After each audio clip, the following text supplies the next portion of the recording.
नमस्कार प्रेक्षकांनो, स्वागत आहे आपला channel Marathi serial review with Rani यावर. तर आज आपण पाहणार आहोत विण दोघातलीही तुटेना या मालिकेचा रिव्ह्यू. आजचा एपिसोड ना मंडळी खूप मसालेदार आणि इमोशनल आहे. पण मेन ट्विस्ट तर हा आहे की मल्लिका अंशुमनना एक मोठं सरप्राईज देणार आहे. ते सरप्राईज बघून अंशुमन काय करतो काय माहिती, पण ते सरप्राईजमुळे चिंगी मात्र तमाशा करणार आहे. आणि चिंगी जो तमाशा करणार आहे ना, त्या तमाशामुळे पूर्ण घर हादरणार आहे. नक्की चिंगी असं काय करणार आहे ते आपण पाहूयात. तर मंडळी, कालचा तमाशा तर तुम्हाला माहीतच आहे. कालच्या एपिसोडमध्ये चिंगीवर मल्लिकाने चोरीचा आरोप केलेला असतो आणि त्याचाच तमाशा सगळ्यांसमोर चालू असतो. त्याच वेळेस अंशुमन चिंगीला बाजूला घेऊन इमोशनल ब्लॅकमेल करून तिला त्याचं नाव न घेण्याचं प्रॉमिस मागतो आणि चिंगीही त्याच्या बोलण्यात येते. आता इकडे मल्लिका स्वानंदीला म्हणत असते की तुला नाही कळणार स्वानंदी या चैनीचं महत्त्व, पण समर तू तरी काहीतरी बोल, नाहीतर ही चिंगी आता चैन घेतली पुढे अजून मोठी काही चोरी करेल, तिचा काही भरोसा नाही. तू काहीतरी कर, नाहीतर पोलिसांनाही बोलव. ही मुलगी आता घरात राहता कामा नाही. समर काकींना समजवत असतो की ती काही तोंडाने अजून तिच्या बोलत नाही आहे, आपण कसं काय काय बोलणार. मल्लिका समोरचं काहीही ऐकत नाही आणि मल्लिका तेच बोलत असते की चोर चोरी करतो तेव्हा स्वतःच्या तोंडाने थोडी बोलणार आहे की मी चोरी केली आहे म्हणून. ते नाहीच बोलणार आहे, पण तू पोलिसांना बोलव ना, आत्ताच्या आत्ता हिला घराबाहेर काढ. तेवढ्यात चिंगी तिथे येते. चिंगी सगळ्यांना म्हणते थांबा, काहीही करू नका. सगळ्यांची नजर आता चिंगीकडे टिकलेली असते. चिंगी काय बोलणार नक्की. चिंगी म्हणते हो मीच चोरी केली. आणि चिंगी जेव्हा म्हणते तेव्हा सगळ्यांचे तोंड बघण्यासारखे असतात. बिचारी स्वानंदी, किती विश्वास होता स्वानंदीचा चिंगीवर, आणि हे वाक्य ऐकून स्वानंदीच्या चेहऱ्यावर तर खूप टेन्शन आलेलं असतं. बाकी समर आणि आजीच्या चेहऱ्यावर पण टेन्शन असतं. अंशुमनला मात्र बरं वाटलेलं असतं की तो वाचला. पण चिंगी किती वेडी आहे ना मंडळी, त्या अंशुमनला वाचवते आहे. त्याचे पहिले किती कांड केलेले आहेत त्याने. चिंगीला कधी कळणार आहे काय माहिती. असो, पण चिंगी आत्ता तरी त्याचा गुन्हा तिच्या अंगावर घेते आणि म्हणते हो मीच केली आहे चोरी म्हणून. इकडे ना स्वानंदीला काही कळतच नसतं. स्वानंदी चिंगीला म्हणते चिंगी काय बोलतेस तू. चिंगी म्हणते हो वहिनी मीच केली आहे चोरी. चिंगी बिचारी खूप रडत असते. तिच्या डोळ्यात दिसत असतं की तिने चोरी केलेली नाही, पण मजबुरी म्हणून ती मान्य करत असते की हो मीच केली आहे चोरी. आता मल्लिकाला तर पॉइंटच भेटतो स्वानंदीला बोलायला. मल्लिका खूप तनतन करत आणि आनंदात बोलत असते की बघितलं स्वानंदी, माझं ऐकलं नाहीस ना, मी बोलत होती नोकरांना डोक्यावर नको चढवू, तुझा खूप विश्वास असतो मग नोकरांवर. बघितलं आता हिने काय केलं आहे ते. आणि तुझं ऐकून समर आणि आई पण माझं ऐकत नव्हत्या, पण मी बरोबर बोलत होती की हे नोकर असेच असतात ना, त्यांना पायाखालीच ठेवायचं असतात. मल्लिकाच्या हातात तर आयतं कोळीत भेटलं आहे बोलायला स्वानंदीला. ती तर ते पॉइंटच बघत असते. आता मल्लिका म्हणते या मुलीला आता घरात ठेवू शकत नाही. त्यात बोलतात ना, तवा गरम असेल तर सगळेच जण आपली पोळी भाजून ठेवतात, त्यातली ही अर्पिता. अर्पिता लगेच बोलते मम्मा ही तर माझ्या रूममध्ये येत होती, माझ्या रूममध्ये काही ना काही कारण काढून ही येतच होती. त्या मल्लिका लगेच म्हणते बापरे, बघ लवकर तुझ्या बॅग वगैरे चेक करून, तुझं गोल्ड वगैरे गेलेलं नाही आहे ना. बिचारी चिंगी खूप रडत असते. याला काय म्हणतात माहिती का मंडळी, चोराच्या उलट्या बोंबा. तिच्याच मुलाने चोरी केली आहे, बिचारी तिच्या मुलाला वाचवण्यासाठी त्याचा गुन्हा स्वतःच्या डोक्यावर घेते आहे आणि वरून तिलाच सगळे बोलत आहेत. आता चिंगी खूप रडते आणि स्वानंदीच्या पाया पडू लागते. स्वानंदी मॅडम मला नका घराबाहेर काढू, मी आता याच्या पुढे कधीच अशी चुकी करणार नाही आणि प्रामाणिकपणे माझं काम करेल, प्लीज मला घराबाहेर नका काढू. समर म्हणतो चिंगी असं का केलंस तू. चिंगीकडे तर या प्रश्नाचं उत्तर नसतं. चिंगी फक्त एवढंच म्हणत असते की मला माफ करा, माझ्याकडून चुकी झाली म्हणून. चिंगीने आता तिचा गुन्हा तर कबूल केलेला असतो. समर म्हणतो ठीक आहे, आपल्याकडे पहिला गुन्हा माफ असतो. हे ऐकून मात्र मल्लिका खूप चिडते आणि म्हणते समर हे काय बोलतोयस तू. समर म्हणतो अंशुमन पण तेव्हा पहिल्यांदा चुकला होता, त्यावेळेस त्याला समजावून माफ केलं होतं. मल्लिका अजून चिडते आणि म्हणते समर हे नोकर आहेत आणि अंशुमन तुझा भाऊ आहे. समर म्हणतो काही असो, सगळ्यांना एकसारखाच नियम असतो, अंशुमनला वेगळा आणि यांना वेगळा असा नाही आहे. आता समर चिंगीला समजावत असतो की आता बघ, आता तरी तुला माफ करतो आहे आम्ही, पण याच्यानंतर जर का तू अशीच आई चुकी केली तर तुला पोलिसांमध्ये नक्की देऊ. आणि हां, आता जरी तुला आम्ही घराबाहेर काढत नाही आहोत, पण तुझ्याकडे बघण्याचा दृष्टिकोन आता सगळ्यांचाच बदलणार आहे आणि त्याची सवय तू करून घे. आणि जर का तुला खरंच पश्चाताप होत असेल तर तू चांगली वागशील आणि तुझ्या वागण्यातून दाखवून देशील. बाकी आता मला यावर काही बोलायचं नाही. पण मंडळी, एवढं शांततेत प्रकरण मिटवण्यासारखे आहेत का मल्लिका, अर्पिता आणि अंशुमन? लगेच अर्पिता म्हणते, पण दादा तू असं कसं काय करू शकतो? हिने परत चोरी वगैरे केली तर? तेवढ्यात आजी मस्त तिला उत्तर देतात आणि तिची जिरवतात. आजी म्हणतात, अर्पिता तुला काही प्रॉब्लेम आहे का? अर्पिता लगेच म्हणते, हो आजी, मी पण या घरात राहते ना. आजी म्हणतात, मग जा तुझ्या सासरी. आणि अर्पिताचा चेहरा बघण्यासारखा होतो. सासर सोडून मुलीला घेऊन माहेरी राहते आणि बिचारी अधीरा सासरी नांदतीये तर तिला पण माहेरी आणायचा प्रयत्न चालू आहे. असे संस्कार आहेत या मल्लिकाचे आणि दुसऱ्यांचे संस्कार काढत असते. आता समर म्हणतो, मला या विषयावर आता चर्चा नको आहे. स्वानंदी मॅडम तुम्ही बोलून घ्या चिंगीशी, बस झालं. आता आजी मल्लिकाला म्हणतात, ती चैन आहे ना स्वानंदीकडे दे. आता मल्लिका रागारागात ती चैन स्वानंदीला देते. आजी स्वानंदीला सांगतात की ती चैन जपून ठेव. आता मल्लिका समरला हिणवून बोलत असते की बरोबर, मला आता तुम्ही सगळ्यांनी खोटं पाडलं. समर म्हणतो, आमचं तुमचं काय आहे काकी, सगळे एकच आहोत आपण. पण प्रत्येकाला एक गुन्ह्याची माफी तर मिळालीच पाहिजे, त्याच्याशिवाय तो कसा सुधारणार? मंडळी, हे विचार समोरचे खूप चांगले आहेत. आणि तुम्हाला काय वाटतं? स्वानंदी पण असेच विचारांचे आहे म्हणून त्यांचं दोघांचं छान जमतं आणि एक मत होतं. आता मल्लिकाला काय हे पटलेलं नसतं. मल्लिका चिंगीकडे खूप रागात बघत असते आणि तशीच तर रागारागात तिच्या रूममध्ये जाते. तिच्या पाठोपाठ अर्पिता आणि अंशुमन पण निघून जातात आणि इकडे समर आणि आजी पण निघून जाते. आता मात्र हॉलमध्ये चिंगी आणि स्वानंदीच उभे असतात. इकडे मल्लिका आणि अर्पिता त्यांच्या रूममध्ये येतात. मल्लिका खूप चिडलेली असते. मल्लिकाचा खूप संताप होत असतो. मल्लिका म्हणते, ही समजते काय स्वतःला चिंगी? आणि माझा शब्द डावलला समरने. समर असा कसा वागू शकतो? अर्पिता अजून मीठ मसाला घालून तिचा राग वाढवत असते. अर्पिता म्हणते, दादा असा कसा वागतोय आणि सगळंच त्या स्वानंदीचा ऐकतोय? त्या दीड दमडीच्या नोकरांसाठी समरने तुला शाली पाडलं, असं कसं करू शकतो दादा? मल्लिका आता खूप चिडते आणि मल्लिका म्हणते, समर ना त्या स्वानंदीच्या हाताची कठपुतली झालाय. स्वानंदी जसं बोलते तसं ऐकतो तो आणि आई पण तशाच तिच्यासारख्या वागायला लागल्या आहेत. आणि मला एक समजत नाही, त्या दीड दमडीच्या नोकरसाठी सगळ्यांनी कशी काय बाजू घेतली? आता मल्लिका अर्पिताला म्हणते, ती चिंगी दिसते ना तशी नाही आहे, खूप आतल्या गाठीची आहे आणि आता ती सुटली असेल पण मी तिला सोडणार नाही आहे. बघ आता काय करते तिच्यासोबत. तेवढ्यात ना मल्लिकाचा फोन वाजतो आणि मल्लिका फोन घ्यायला जाते तर गुरुजींचा फोन आलेला असतो. मल्लिका अंशुमनसाठी स्थळ बघत असते. अर्पिता म्हणते, पण मम्मी कोणासाठी? मल्लिका म्हणते, अंशुमनचं लग्नासाठी मी गुरुजींना बोलली होती की मुलगी बघा म्हणून. मल्लिका गुरुजींशी बोलायला लागते. गुरुजी मल्लिकाला स्थळ सुचवतात. मल्लिका पहिले हाच प्रश्न विचारते की चांगल्या घरातली आहे ना मुलगी? गुरुजी म्हणतात, हो हो चांगल्या घराची आहे. आणि नेमकी ती मुलगी मल्लिकाच्या ओळखीतच निघते. मल्लिकाच्या मैत्रिणीची रिलेटिव्ह असते ती. मल्लिका खूप खुश होते आणि मल्लिका फोन ठेवते. फोन ठेवल्यानंतर अर्पिता म्हणते, अगं मम्मा, अंशुमनला तर बघ विचार, त्याला लग्न करायचं आहे की नाही? मंडळी, प्रॉपर्टीसाठी ही मल्लिका काय करू शकते ना त्याचं काहीच सांगता येत नाही आहे. त्या अंशुमनचं प्रॉपर्टीसाठी लग्न लावायला घेतलं आहे की तिला अशी भीती आहे की नंदीला जर का मूल झालं तर सगळी प्रॉपर्टी त्याला जाईल ना, अंशुमनला काहीच नाही मिळणार. पण त्या अंशुमन आहे का त्या लायकीचा लग्न करण्याच्या? एखाद्या मुलीचं आयुष्य खराब करून टाकणाऱ्यातला मुलगा आहे तो.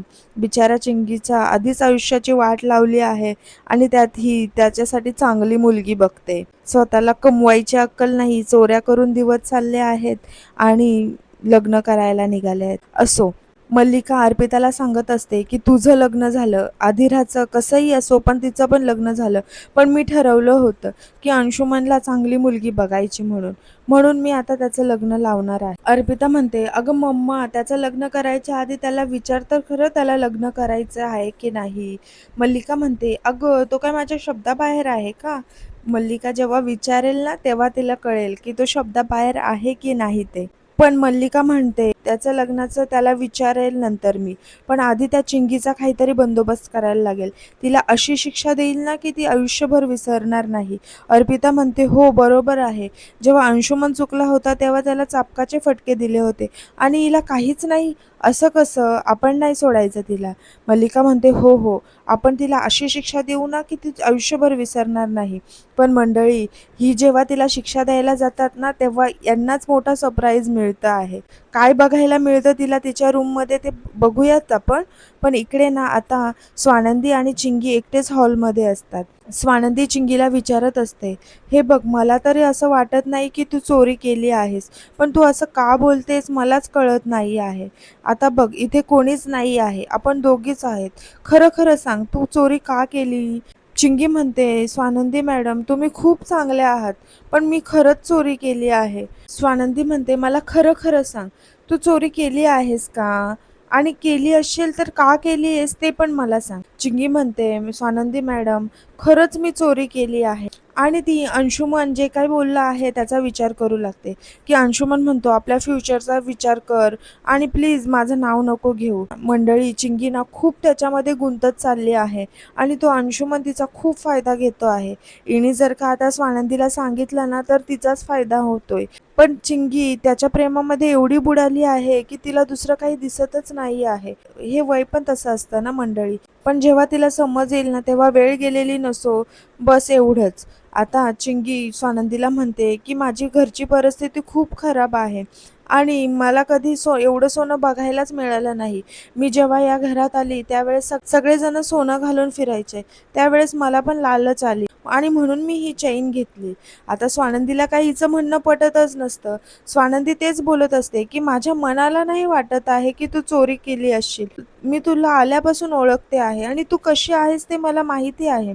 आता मंडळी, स्वानंदीने इतक्या प्रेमाने आणि इतक्या गोड पद्धतीने तिला समजावत असते ना, ती एवढी चुकी मान्य करून पण स्वानंदी तिची बाजू घेत म्हणत असते, बाळा बघ जे काय असेल ना ते मला सांग आणि घाबरवूच नको राजा. असं का करतेस तू? का मान्य केलंस की तू चोरी केली आहे? जे काय असेल ना ते मला सांग आणि मी नेहमीच तुझ्या बाजूने उभी राहील. सगळेजण जरी तुझ्या अपोजिट उभे असले ना तरी मी तुझी बाजू घेईल, पण जे काय असेल ना ते मला खरं खरं सांग. तुझं वय नाही आहे राजा एवढं. इतक्या प्रेमाने स्वानंदी तिला समजून सांगते ना, दुसरं कोण असतं ना तर खरंच तिच्यावर ओरडलं असतं की तूने माझा विश्वास तोडला. पण स्वानंदी खूप समजावून सांगत असते तिला. पण तरी चिंगी, तिच्या डोळ्यावर अंशुमनच्या प्रेमाची पट्टी, ती कसलं बोलते आहे. ती बोलते नाही मीच चोरी केली आहे आणि मला माफ करा आणि मला घराबाहेर नका काढू. स्वानंदी म्हणते ठीक आहे, तुला नाही सांगायचं ना आता नको सांगू, पण जेव्हाही कधी तुला मला सांगायची इच्छा झाली तर माझ्याकडे माझ्याकडे कधीही ये. मी तुझं बोलणं ऐकून पण घेईन आणि तुला साथ पण देईल. पण एवढे लक्षात ठेव की स्वतःच्या नजरेतून पडू नकोस, म्हणजे तुला आरशात बघताना तुझीच लाज नको वाटायला. हे मात्र स्वानंदी चांगलं बोलली हा मंडळी. कारण स्वतःच्याच नजरेत जर का माणूस पडला ना तर समोरच्या नजरेत कितीही चांगला असला ना तरी त्याचा काही उपयोग होत नाही. बरोबर ना मंडळी? तुम्हाला काय वाटतं? आता ना चिंगी टाळाटाळ करून स्वानंदीला म्हणते की मला खूप कामं आहेत आणि चिंगी तिथनं निघून जाते. स्वानंदी मात्र तिथंच विचार करत उभी असते. तेवढ्यात समर तिकडे फोनवर बोलत असतो. समरला बघून स्वानंदी त्याच्याकडे बघत राहते. समर फोन ठेवतो आणि स्वानंदीला म्हणतो, काय झालं, कसला विचार करतायत? स्वानंदी म्हणते तेच, अहो मला नाही वाटत हो हिने चोरी केली असेल म्हणून. समर म्हणतो तिच्या तोंडानेच तर तिने कबूल केली आहे. जाऊ दे, तुम्ही नका विचार करू. स्वानंदी म्हणते ठीक आहे, मला काम आहे, मी येतेच. आणि स्वानंदी तिकडनं निघून जाते. आता समर तिथेच उभा असतो. तेवढ्यात मल्लिका तिथे येते आणि मल्लिका समरला सांगू लागते की समर, अंशुमनसाठी एक स्थळ आलं आहे, मुलगी बघायचा कार्यक्रम आजच करणार आहेत. समर म्हणतो काकी असं अचानक का ठरलं आणि तू मला काही बोलली पण नाहीस, आधी अंशुमनशी पण बोलायला लागेल ना मला. मल्लिका समरला खूप समजावू लागते की माझं आता वय वाढत चाललंय आणि अजून 4-5 वर्षात मला नाही होणार ही दगदग. आणि त्याला पण जातं थोडं इमोशनल ब्लॅकमेल करत त्याला घोळ्यात घेते आणि त्याला तयार करते. समर म्हणतो ठीक आहे, आता तुझी जशी इच्छा असेल तसं करूयात. आणि मल्लिका मुद्दामच स्वानंदीला विचारते की स्वानंदी कुठे गेली? पाहुणे आले तर स्वानंदी हवी ना, समर म्हणतो, "हो, ते आत्ताच ऑफिसला गेल्या त्या, पण येतील." मल्लिका म्हणते, "ठीक आहे, मी फोन करून बोलवते तिला." आणि लगेच म्हणते, की "बापरे! आता खूप तयारी करायला लागेल, पाहुणे येतील म्हणून." आणि ती पण तिथनं निघून जाते. आता ना मंडळी, चिंगी तिच्या रूममध्ये येऊन खूप रडत असते. बिचारी, मलाच खूप कसं तरी वाटलं तिला बघून. स्वतःच्याच हाताने स्वतःच्या पायावर दगड मारून घेतलाय तिने. काय करणार? आता ना ती खूप रडत असते आणि त्याच सगळ्या गोष्टी आठवत असते, की तिच्यावर कशाप्रकारे मल्लिकाने आरोप केलेला असतो चोरीचा. पण ती काय करणार आता? तेवढ्यात ना अंशुमन तिथे येतो आणि लगेच दरवाजा लावून घेतो आणि तिच्या बाजूला येऊन बसतो. तिला आता परत घोळात घेत असतो तो. ही चिंगी एवढी मूर्ख दाखवली आहे ना, काय माहिती कशासाठी. थोडं तरी माणसाने हुशारीने वागलं पाहिजेल ना. आपण बाहेर आलोत कमवण्यासाठी आणि एवढं मूर्खपणामध्ये कसं काय वागणार? पण ते बोलतात ना, की प्रेम आंधळं असतं, ते असंच काहीतरी असेल कदाचित. पण आता चिंगीला ना अंशुमन म्हणतो, "बरं झालं तू माझं नाव नाही घेतलं, नाहीतर आता किती मोठा प्रॉब्लेम झाला असता."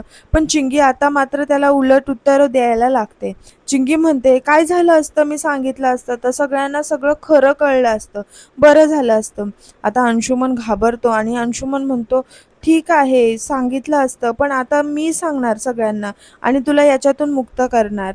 आता चिंगी म्हणते, "कधी सांगणार तुम्ही?" अंशुमन म्हणतो, "हो, मी लवकरच सांगणार."